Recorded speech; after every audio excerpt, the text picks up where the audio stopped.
சொக்கனுக்கு பக்கத்திலே சோடி என்று வந்தவளே நூல் புடவையில் ஒளிஞ்சுக்கிட்டு நினைச்ச தாளம் போடணுமே.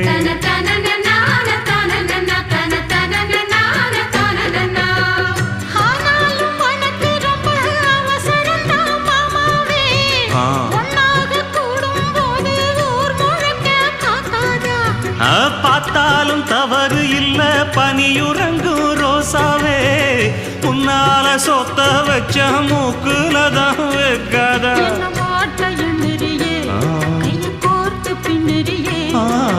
பாட்ட பாடி பல விதமா சேட்ட பண்ணுறியே.